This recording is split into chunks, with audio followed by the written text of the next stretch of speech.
تمام کا تمام دستہ گھڑ سوار تھا، اس میں بنو سلیم کے آدمی بھی تھے، مدینہ کے بھی۔ خالد رضی اللہ عنہ کو مکہ سے تقریباً 50 میل دور ململیم کے مقام تک جانا تھا۔ خالد رضی اللہ عنہ اپنے سوار دستے کے ساتھ روانہ ہو گئے۔ ان کی منزل 50 میل دور تھی۔ بمشکل 15 میل دور گئے ہوں گے کہ ایک مشہور جنگجو قبیلے بنو جزیمہ کے آدمیوں نے خالد رضی اللہ عنہ کے دستے کا راستہ روک لیا۔ خالد رضی اللہ عنہ نے اپنے دستے کو لڑائی کی ترتیب میں کر لیا۔ بنو جزیمہ باقاعدہ لڑائی کے لیے نکل آئے۔ ہم لڑنے نہیں آئے، خالد رضی اللہ عنہ نے اعلان کیا، ہم دعوت دینے آئے ہیں کہ اسلام قبول کر لو، ہم اسلام قبول کر چکے ہیں۔ بنو جزیمہ کی طرف سے جواب آیا، ہم نمازیں پڑھتے ہیں، ہم دھوکہ کھانے نہیں آئے۔ خالد رضی اللہ عنہ نے بلند آواز سے کہا، اگر تم مسلمان ہو چکے ہو تو تلواریں اور برچیاں پھینک دو، خبردار بنو جزیمہ۔ بنو جزیمہ کی طرف سے کسی نے للکار کر کہا، اسے میں جانتا ہوں، یہ مکہ کے الولید کا بیٹا خالد ہے، اس پر اعتبار نہ کرنا، ہتھیار ڈال دو گے تو یہ ہم سب کو قتل کرا دے گا، ہتھیار نہ ڈالنا۔ خدا کی قسم مجھے رسول اللہ صلی اللہ علیہ وآلہ وسلم کا حکم نہ ملا ہوتا کہ جنگ نہ کرنا تو میں دیکھتا کہ تم ہتھیار ڈالتے ہو کہ نہیں۔ خالد رضی اللہ عنہ نے کہا، ہم دوست بن کر آئے ہیں، ہم تم پر اللہ کا دین زبردستی ٹھونسنے نہیں آئے، ہمیں دوست سمجھو اور ہمارے ساتھ آ جاؤ۔ اہل قریش کی کیا خبر ہے؟ بنو جزیمہ کی طرف سے آواز آئی، مکہ چل کے دیکھو۔ خالد رضی اللہ عنہ نے کہا، ابو سفیان، اکرمہ اور صفوان اسلام قبول کر چکے ہیں۔ بنو جزیمہ نے ہتھیار ڈال دیے۔ خالد رضی اللہ عنہ گھوڑے سے اتر کر آگے بڑھے اور بنو جزیمہ کے سردار سے گلے ملے۔ پورے قبیلے نے اسلام قبول کر لیا۔ مسلمانوں کو مکہ ایک مرکز کی حیثیت سے مل گیا۔ یہ سورج کی مانند تھا جس کی کرنیں دور دور تک پھیلنے لگی، لیکن اسلام کی دشمن قوتیں یکجا ہو رہی تھیں۔ طائف ایک مقام ہے جو مکہ معظمہ سے چند میل دور ہے۔ جنوری 630 شوال 8 ہجری کی ایک رات وہاں جشن کا سماں تھا۔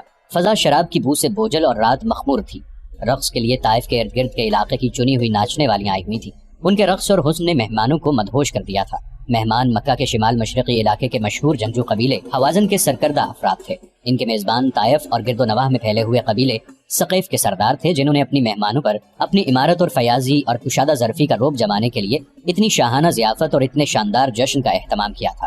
دو لڑکیاں رقص کے کمال دکھا رہی تھیں کہ میزبان قبیلے کا سردار مالک بن عوف اٹھ کھڑا ہوا اور اس نے تالی بجائی۔ ساز خاموش ہو گئے، ناچنے والیاں بت بن گئیں اور ان کی نظریں مالک بن عوف پر جم گئیں۔ مہمانوں پر سناٹا طاری ہو گیا۔ ایسے لگتا تھا جیسے رات کے گزرتے لمحوں کا قافلہ رک گیا۔ ہر کوئی مالک بن عوف کی طرف دیکھ رہا تھا۔ مالک بن عوف کی عمر 30 سال تھی۔ رقص اور مینوشی کی محفلوں میں وہ عیاش شہزادہ تھا، لیکن میدان جنگ میں وہ آگ کا بگولا تھا۔ وہ صرف تیغ زنی، تیر اندازی اور گھڑ سواری میں ہی مہارت نہیں رکھتا تھا، بلکہ وہ فن حرب و ضرب کا بھی ماہر تھا۔ انہی اوصاف کی بدولت وہ قبیلے کا سالار تھا۔ جنگ کے معاملے میں وہ انتہا پسند تھا۔ یوں لگتا تھا جیسے ٹھنڈے دل سے سوچنا اسے آتا ہی نہیں۔ اس کی جنگی چالیں اس کے دشمن کے لیے بڑی خطرناک ہوتی تھی۔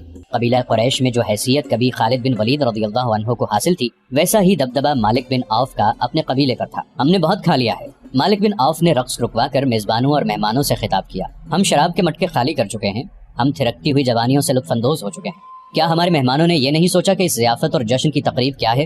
میں نے تمہیں کوئی خوشی منانے کے لیے اکٹھا نہیں کیا، اے اہل حوازن، میں نے تمہاری غیرت کو جگانے کے لیے تمہیں اپنے ہاں بلایا ہے۔ حوازن کی غیرت سوئی کب تھی مالک بن عوف؟ قبیلہ حوازن کے ایک سردار نے کہا، بتا ہماری غیرت کو کس نے للکارا ہے؟ مسلمانوں نے۔ مالک بن عوف نے کہا، محمد نے۔ کیا تم محمد کو نہیں جانتے؟ کیا تم بھول گئے ہو کہ اس محمد صلی اللہ علیہ وآلہ وسلم کو جو اپنے چند ساتھیوں کے ساتھ مکہ سے بھاگ کر یثرب چلا گیا تھا؟ جانتے ہیں؟ 2-3 آوازیں اٹھی، اچھی طرح جانتے ہیں، وہ اپنے آپ کو خدا کا نبی کہتا ہے، ہم اسے نبی نہیں مانتے۔ ایک اور آواز اٹھی، کوئی نبی ہوتا تو ہم میں سے ہوتا، جو اہل ثقیف ہیں، حوازن کے قبیلے سے ہوتا، وہ نبی ہے یا نہیں؟ مالک بن عوف نے کہا، میں تمہیں یہ بتانا چاہتا ہوں کہ جس مکہ سے محمد بھاگا تھا، اس مکہ کا اب وہ حاکم ہے۔ مکہ میں اس کا حکم چلتا ہے اور اس کی جنگی طاقت بڑھتی جا رہی ہے۔ قبیلہ قریش اس کے آگے ہتھیار ڈال چکا ہے اور اس کے مذہب کو قبول کرتا چلا جا رہا ہے۔ ابو سفیان، اکرمہ اور صفوان جیسے جابر جنگجو محمد صلی اللہ علیہ وآلہ وسلم کا مذہب قبول کر چکے ہیں۔ خالد بن ولید نے پہلے ہی نیا مذہب قبول کر لیا تھا۔ مسلمانوں نے مکہ میں تمام بت توڑ ڈالے ہیں۔ اہل قریش کو اپنی غیرت اور اپنے مذہب کا پاس ہوتا تو وہ اپنی تلواریں اپنے پیٹوں میں گھونپ لیتے۔ کسی اور نے کہا، اب ستاروں سے دھرا یہ آسمان دیکھے گا کہ حوازن اور ثقیف کو اپنی غیرت کا کتنا پاس ہے۔ مالک بن عوف نے کہا، کیا تو یہ چاہتا ہے کہ ہم میں سے کوئی محمد کو قتل کر دے؟ قبیلہ حوازن کے ایک سردار نے کہا، اگر تو یہی کہنا چاہتا ہے تو یہ کام میرے سپرد کر، اب انہیں قتل کر دینے سے کچھ حاصل نہیں ہوگا۔ مالک بن عوف نے کہا، محمد کو قتل کر دو گے تو اور پیروکار اپنے دلوں میں انہیں زندہ بٹھا لیں گے۔ ان کی تعداد اتنی زیادہ ہو گئی ہے کہ اب وہ ایک آدمی کے قتل سے اس راستے سے نہیں ہٹیں گے جس پر انہیں ڈال دیا گیا۔ کہتے ہیں محمد صلی اللہ علیہ وآلہ وسلم کے ہاتھ میں کوئی جادو آ گیا ہے۔ حوازن کے ایک سردار نے کہا، وہ جس پر نگاہ ڈالتا ہے وہ اس کا متی ہو جاتا ہے۔ جہاں تلوار چلتی ہے وہاں کوئی جادو نہیں چل سکتا۔ حوازن قبیلے کے ایک اور سردار نے اپنی تلوار کے دستے پر ہاتھ رکھ کے کہا، مالک آگے بول، تو کیا کہتا ہے؟ ہم تیرے ساتھ ہیں۔ میں یہ کہنا چاہتا ہوں کہ ہم نے محمد کے اسلام کو نہ روکا تو یہ سیلاب کی طرح بڑھتا ہوا ہم سب کو بہا لے جائے گا۔ مالک بن عوف نے کہا، نہ حوازن رہیں گے نہ ثقیف کا وجود ہوگا۔ قبیلہ قریش کو محکوم بنانے والوں کو ہم مکہ کے اندر ہی ختم کریں گے۔ کیا تم محکوم بن جانے کا مطلب سمجھتے ہو؟ مالک بن عوف نے سب کی طرف دیکھا اور بولا، اگر نہیں سمجھتے تو میں تمہیں بتاتا ہوں۔ اس نے اپنے پیچھے دیکھا، مالک بن عوف کے پیچھے مہمانوں میں ایک معمر سفید ریچھ بیٹھا تھا۔ اس کا رنگ دوسروں کی نسبت صاف اور سفیدی مائل تھا۔ وہ ضعیف اتنا تھا کہ اس کا سر ہلتا تھا اور کمر میں ہلکا سا خم تھا۔ اس کے ہاتھ میں اپنے قد جتنا لمبا عصا تھا۔ کندھوں سے ٹخنوں تک چوغا بتاتا تھا کہ وہ کوئی عالم یا مذہبی پیشوا ہے۔ مالک بن عوف کے اشارے پر وہ اٹھا اور مالک کے پاس آ گیا۔ تم پر اس کی رحمت ہو جس نے تمہیں پیدا کیا ہے، بوڑھے نے کہا، اور وہ دیوتا تمہارے بچوں کے محافظ ہوں جن کی تم پوجا کرتے ہو۔ تم محکومی اور غلامی کا مطلب نہیں سمجھتے تو مجھ سے پوچھو۔ میری 4 جوان بچیاں مسلمانوں کی لونڈیاں ہیں اور میرے 2 جوان بیٹے مسلمانوں کے غلام ہیں۔ وہ تیغ زن اور شہسوار تھے، لیکن اب انہیں تلوار ہاتھ میں لینے کی اور گھوڑے پر سوار ہونے کی اجازت نہیں، ہمیں گھروں سے نکال دیا گیا ہے۔ کیا تمہیں یاد نہیں کہ قریش نے مدینہ کا محاصرہ کیا تھا تو مسلمانوں نے ارد گرد خندق کھود لی تھی؟ قریش اس خندق کو پھلانگ نہیں سکتے تھے۔ پھر اس قدر تند و تیز طوفان آیا کہ قریش جو پہلے ہی بددل ہو چکے تھے بکھر گئے اور مکہ کو واپس چلے گئے تھے۔ جب مسلمانوں کے سر سے خطرہ ٹل گیا تو انہوں نے ان یہودیوں پر حملہ بول دیا جو ان کے ساتھ مدینہ میں امن سے رہتے تھے۔ ان یہودیوں کو انہوں نے قتل کر دیا اور ان کی عورتوں کو اور ان کے بچوں کو آپس میں بانٹ کر انہیں لونڈیاں اور غلام بنا لیا۔ اے بزرگ، قبیلہ ثقیف کے ایک سرکردہ آدمی نے بلند آواز سے کہا، اگر تو یہودی ہے تو کیا ہم نے غلط سنا تھا کہ تیرے قبیلے نے مسلمانوں کو دھوکہ دیا تھا؟ تم نے جو سنا درست سنا تھا۔ بوڑھے نے کہا، ہمارا دھوکہ کامیاب نہیں ہوا تھا۔ ہم مسلمانوں کی پیٹھ میں خنجر اتارنا چاہتے تھے لیکن قریش پیٹھ دکھا گئے۔ مسلمانوں کو دھوکہ دے کر کمزور کرنا ہمارا فرض تھا لیکن مسلمانوں کی تلواروں نے ہمیں کمزور کر دیا۔ تو جو بنی اسرائیل سے ہے، کیا ہمیں اکسانے آیا ہے کہ ہم مسلمانوں سے تیرے قبیلے کے خون کا انتقام لیں؟ ثقیف کے قبیلے کے ایک سردار نے کہا۔ ایک اور ضعیف العمر شخص کھڑا ہوا، اس کا نام درید بن الصما تھا۔ اس کا نام تاریخ میں تو ملتا ہے لیکن یہ پتہ نہیں چلتا کہ وہ قبیلہ حوازن سے تھا یا قبیلہ ثقیف سے۔ خاموش رہو، درید بن الصما نے گرج کر کہا، ہم بنی اسرائیل کے خون کا انتقام نہیں لیں گے۔ کیا تم ابھی تک شک میں ہو؟ کیا تم ابھی تک سمجھتے نہیں کہ ہم نے مسلمانوں پر حملہ کر کے ان کا خون اپنی تلواروں کو نہ پلایا اور ان کے زخمیوں کو گھوڑوں تلے نہ روندا تو وہ ہمیں بھی قتل کر کے تمہاری بیٹیوں کو، تمہاری بہنوں کو اور تمہاری بیویوں کو اپنی لونڈیاں اور ہمارے بچوں کو اپنے غلام بنا لیں گے، اس سے پہلے کہ ان کے گھوڑے طائف کی گلیوں میں ہنہنائیں۔ کیا یہ اچھا نہیں ہوگا کہ ہمارے گھوڑے ان کی لاشوں کو مکہ کی گلیوں میں کچلتے پھریں؟ مالک بن عوف نے جوش سے لرزتی ہوئی آواز میں کہا، بنی اسرائیل کا یہ بزرگ ہماری پناہ میں آیا ہے۔ اس نے اپنے قبیلے کا جو انجام بتایا ہے، میں تمہیں اس انجام سے بچانا چاہتا ہوں۔ اٹھو اور لات کے نام پر حلف لو کہ ہم محمد اور اس کے تمام پیروکاروں کو، جنہوں نے مکہ کے تمام بت توڑ ڈالے ہیں، ختم کر کے اپنی عورتوں کو اپنے منہ دکھائیں گے۔ اس زمانے میں جب اسلام کی کرنیں مکہ سے پھیل رہی تھیں، عرب میں بت پرستی عام تھی۔ وہ خدا کو بھی مانتے تھے لیکن خدا تک رسائی حاصل کرنے کے لیے وہ بتوں کے آگے ہاتھ پھیلاتے تھے۔ ان کا عقیدہ تھا کہ بتوں کو راضی کیے بغیر خدا کو راضی نہیں کیا جا سکتا۔ بتوں کی خوشنودی کے لیے وہ کچھ رسمیں ادا کرتے تھے۔ طائف کے علاقے میں جس بت کو پوجا جاتا تھا اس کا نام لات تھا، جو انسانی یا حیوانی شکل کا نہیں تھا۔ وہ بہت بڑا پتھر تھا جسے چٹان کہا جا سکتا ہے۔ یہ چٹان باقاعدہ مربع شکل کی تھی۔ بعض مورخوں نے لکھا ہے کہ یہ مربع شکل کا قدرتی طور پر بنا ہوا چبوترا تھا جس پر شاید کسی زمانے میں کوئی بت رکھا گیا ہو، لیکن طلوع اسلام کے دور میں یہ صرف چبوترا تھا اور ارد گرد کے قبائل اسی کو پوجتے تھے۔ جنوری 630 عیسوی کی اس رات جب قبیلہ حوازن کے سردار قبیلہ ثقیف کی دعوت پر طائف آئے اور مالک بن عوف اور درید بن الصما انہیں مکہ پر حملے کے لیے اکسا رہے تھے، حوازن کے ایک سردار نے مشورہ دیا کہ کاہن کو بلا کر فال نکلوائی جائے کہ ہمارا حملہ کامیاب ہوگا کہ نہیں۔ یہ فال تیروں کے ذریعے نکالی جاتی تھی جسے ازلام کہتے تھے۔ بہت سے تیر اکٹھے رکھے ہوتے تھے، کسی پر ہاں لکھا ہوتا تھا، کسی پر نہیں۔ بت کا کوئی مجاور یا کاہن مذہبی پیشوا اس ترکش سے ایک تیر نکالتا اور دیکھتا تھا کہ اس پر ہاں لکھا ہے یا نہیں۔ یہ فال کا جواب ہوتا تھا۔ مجاور کی نسبت کاہن کو بہتر سمجھا جاتا تھا۔ کاہن دانشمند ہوتے تھے، ان کے پاس پر اثر اور دل میں اتر جانے والے الفاظ کا ذخیرہ ہوتا تھا اور ان کے بولنے کا انداز تو ہر کسی کو متاثر کر لیتا تھا۔ کاہن فال نکالے بغیر غیب کی خبریں دیا کرتے اور لوگ انہیں سچ مانا کرتے تھے۔ اگلی صبح حوازن اور ثقیف کے سردار ایک کاہن کے سامنے بیٹھے ہوئے تھے۔ ان میں سے کسی نے ابھی بات بھی نہیں کی تھی کہ کاہن بول پڑا، اگر میں غیب کی خبر دے سکتا ہوں اور آنے والے وقت میں بھی جھانک کر بتا سکتا ہوں کہ کیسا ہوگا کیا ہوگا، تو کیا میں یہ نہیں بتا سکوں گا کہ تمہارے دلوں میں کیا ہے؟ اس نے کہا، تم اپنی زبانوں کو ساکن رکھو اور میری زبان سے سنو کہ تم کیا کہنے آئے ہو۔ تم جس دشمن پر حملہ کرنے جا رہے ہو وہ یوں سمجھو کہ سویا ہوا ہے۔ اس نے مکہ پر قبضہ کیا ہے اور وہاں کے انتظامات سیدھے کر رہا ہے۔ وہ اپنی بادشاہی کی بنیادیں پکی کر رہا ہے۔ مکہ میں اس کے دشمن بھی موجود ہیں۔ ہر کسی نے محمد کا مذہب قبول نہیں کیا۔ مقدس کاہن درید بن الصما نے کہا، ہمیں یہ بتا کہ ہم محمد کو خبر ہونے سے پہلے اس کو دبوچ سکتے ہیں؟ کیا ہمارا اچانک حملہ مکہ کے مسلمانوں کو گھٹنوں بٹھا سکے گا؟ کاہن نے آسمان کی طرف دیکھا، کچھ بڑبڑایا اور بولا، آنے والے وقت کے پردوں کو چاک کر کے دیکھا ہے، تمہارا حملہ اچانک ہوگا۔ مسلمانوں کو اس وقت پتہ چلے گا جب تمہاری تلواریں انہیں کاٹ رہی ہوں گی۔ کون ہے جو برستی تلواروں میں سنبھل کر اپنے آپ کو بچانے کی ترکیب کر سکتا ہے؟ یہی وقت ہے، یہی موقع ہے۔ مسلمان اگر سنبھل گئے تو تم اپنے ارادوں میں کامیاب نہیں ہو سکو گے۔ پھر مسلمان تمہارے گھروں تک تمہارا پیچھا کریں گے اور تمہارے خزانوں کو اور تمہاری عورتوں کو تمہاری لاشوں کے اوپر سے گزار کر اپنے ساتھ لے جائیں گے۔ ازلام کی ضرورت نہیں۔ لات نے اشارہ دے دیا ہے اور پوچھا ہے کہ مجھے پوجنے والوں کی تلواریں ابھی تک نیاموں میں کیوں ہیں؟ کوئی قربانی؟ ایک سردار نے پوچھا۔ ہام، کاہن نے کہا، ایک ہام، اگر ہے تو دے دو، نہیں ہے تو اپنے قبیلے سے کہو کہ پیٹھ نہ دکھائیں، اپنے خون کی اور اپنی جانوں کی قربانی دیں۔ ہام کی تلاش میں وقت ضائع نہ کریں، جاؤ۔ میں نے تمہیں خبر دے دی ہے، مکہ میں مسلمان دوسرے کاموں میں مصروف ہیں، وہ لڑنے کے لیے تیار نہیں، یہ وقت پھر نہیں آئے گا۔ ہم اس اونٹ کو کہتے تھے جس کی چوتھی نسل پیدا ہو جاتی تھی، اسے یہ لوگ اپنے بت کے نام پر کھلا چھوڑ دیتے تھے۔ اس اونٹ کو متبرک سمجھ کر اس پر کوئی نہ سواری کر سکتا تھا، نہ اس سے کوئی اور کام لیا جاتا تھا، اس پر خاص نشان لگا دیا جاتا تھا، اسے جو کوئی دیکھتا تھا اس کا احترام کرتا اور اسے اپنے کھانے کی چیزیں کھلا دیتا تھا۔ جب حوازن اور ثقیف کے سردار کاہن کی آشیرواد لے کر چلے گئے تو کاہن اندرونی کمرے میں چلا گیا۔ وہاں وہ بوڑھا یہودی بیٹھا تھا جسے گزشتہ رات ضیافت کے دوران مالک بن عوف نے اشارے سے کہا تھا کہ وہ سب کو بتائے کہ محکومی اور غلامی کیا ہوتی ہے۔ میں نے تمہارا کام کر دیا ہے، کاہن نے اسے کہا، اب یہ لوگ مکہ کی طرف کوچ میں تاخیر نہیں کریں گے، کیا انہیں کامیابی حاصل ہوگی؟ بوڑھے یہودی نے کہا، کامیابی کا انحصار ان کے لڑنے کے جذبے اور عقل پر ہے۔ کاہن نے کہا، اگر انہوں نے صرف جوش اور جذبے سے کام لیا اور عقل کو استعمال نہ کیا تو محمد کی عسکری قابلیت انہیں بہت بری شکست دے گی۔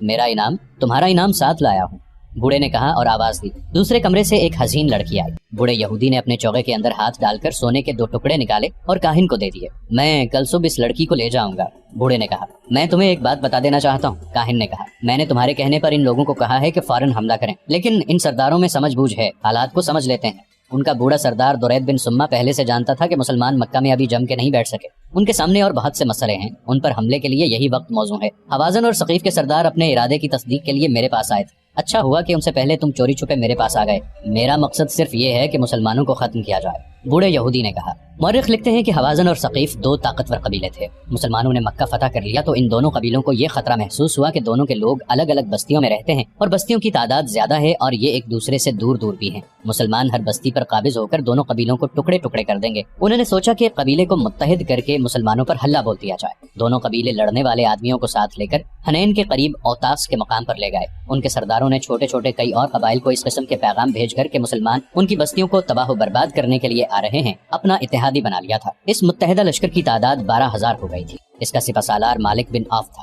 اس نے لشکر کے ہر آدمی کو اجازت دے دی تھی کہ وہ اپنی بیوی بچوں اور مویشیوں کو ساتھ لے آئے۔ اس نے اس اجازت کا جواب یہ پیش کیا تھا کہ مکہ کا محاصرہ بہت لمبا بھی ہو سکتا ہے، اگر ایسا ہوا تو لشکریوں کو اپنے بیوی بچوں اور مویشیوں کا غم نہ ہوگا کہ معلوم نہیں کیسے ہوں گے۔ اس اجازت سے تقریباً سب نے فائدہ اٹھایا تھا۔ اس طرح جتنا لشکر لڑنے والوں کا تھا اس سے کہیں زیادہ تعداد عورتوں اور بچوں کی تھی۔ اونٹ بھی بے شمار تھے۔ درید بن السمہ بہت بوڑھا تھا، وہ میدان جنگ میں جانے کے قابل نہیں تھا، لیکن لڑنے اور لڑانے کا جو تجربہ اسے تھا وہ کسی اور کو نہیں تھا۔ سپہ سالار مالک بن عوف کو بنایا گیا تھا، لیکن اس میں خوبی صرف یہ تھی کہ وہ بہت جوشیلا تھا۔ درید کو اس کے تجربے کی وجہ سے بلایا گیا تھا۔ درید بن سما اس وقت اس لشکر میں شامل ہوا جب لشکر اوتاس کے مقام پر خیمہ زن تھا۔ وہ شام کے وقت پہنچا، اسے بچوں کے رونے کی آوازیں سنائی تھی، اس نے بکریوں اور گدھوں کی آوازیں بھی سنی۔ اس نے کسی سے پوچھا کہ لشکر کے ساتھ بچے، بکریاں اور گدھے کون لایا ہے؟ اسے بتایا گیا کہ سپہ سالار نے بال بچے اور مویشی ساتھ لے جانے کی نہ صرف اجازت دی ہے بلکہ انہیں ساتھ لانے کی حوصلہ افزائی کی ہے۔ مالک، درید بن سما نے مالک بن عوف کے خیمے میں جا کر پوچھا، یہ تو نے کیا کیا ہے؟ میں نے ایسا لشکر پہلی بار دیکھا ہے جو لڑنے والے لشکر کی بجائے نقل مکانی کرنے والوں کا قافلہ معلوم ہوتا ہے۔ مجھے تمہاری جنگی فہم و فراست پر ذرا سا بھی شک نہیں میرے بزرگ، مالک بن عوف نے کہا، لیکن میں نے جو سوچا ہے وہ تم ساری عمر نہیں سوچ سکتے۔ میں نے لشکریوں سے کہا تو یہ ہے کہ محاصرہ لمبا ہو جانے کی صورت میں انہیں اپنے اہل و عیال اور مال مویشی کے متعلق پریشانی پیدا ہو جائے گی، لیکن میں نے سوچا کچھ اور ہے۔ میں مکہ کو محاصرے میں نہیں لوں گا بلکہ یلغار کر دوں گا، مسلمانوں کو ہم بے خبری میں ڈالیں گے۔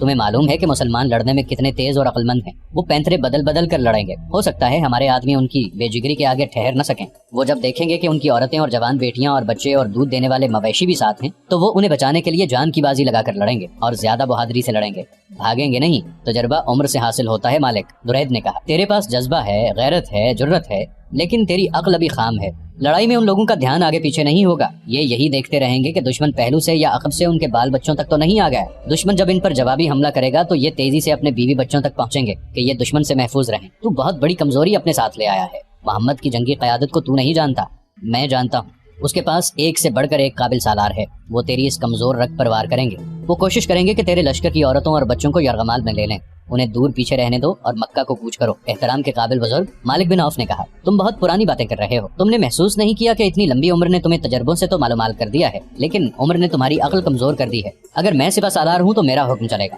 میں جہاں ضرورت سمجھوں گا تم سے مشورہ لے لوں گا۔ مورخوں نے لکھا ہے کہ درید بن سما یہ سوچ کر چپ ہو گیا کہ یہ موقع آپس میں الجھنے کا نہیں تھا۔ تم لشکر سے کچھ اور کہنا چاہتے ہو تو کہہ دو، مالک بن عوف نے کہا۔ جو کام مجھے کرنا ہے وہ میں تمہیں بتائے بغیر کروں گا، درید نے کہا۔ مجھ میں لڑنے کی طاقت نہیں رہی، لڑا سکتا ہوں۔ اس نے اپنے خیمے میں جا کر قبیلے کے سرداروں کو بلایا اور اتنا ہی کہا، جب حملہ کرو گے تو تمہارا اتحاد نہ ٹوٹے۔ تمام لشکر سے کہہ دو کہ حملے سے پہلے تلواروں کی نیامیں توڑ کر پھینک دیں۔ عربوں میں یہ رسم تھی کہ لڑائی میں جب کوئی اپنی نیام توڑ دیتا تھا تو اس کا مطلب یہ ہوتا تھا کہ یہ شخص لڑتا ہوا جان دے دے گا، پیچھے نہیں ہٹے گا اور شکست نہیں کھائے گا۔ نیام توڑنے کو وہ فتح یا موت کا اعلان سمجھتے تھے۔ کسی بھی تاریخ میں ایسا اشارہ نہیں ملتا کہ درید بن سما نے قبیلے کے سرداروں سے کہا ہو کہ وہ اپنے اہل و عیال کو اوتاس میں ہی رہنے دیں، لیکن 2 مورخوں نے لکھا ہے کہ لڑائی کے وقت صرف حوازن قبیلہ تھا جس نے اپنی عورتوں، بچوں اور بکریوں وغیرہ کو اپنے ساتھ رکھا تھا۔ یہ دوسرا موقع تھا کہ اتنے زیادہ قبیلوں کی متحدہ فوج مسلمانوں کو تہس نہس کرنے آ رہی تھی۔ اس سے پہلے جنگ خندق میں اتنے زیادہ قبیلے مسلمانوں کے خلاف متحد ہوئے تھے۔ اب مالک بن عوف اس امید پر متحدہ فوج کو لے کر جا رہا تھا کہ وہ مکہ پر اچانک ٹوٹ پڑے گا۔ اس لشکر کو اب اوتاس سے مکہ کو کوچ کرنا تھا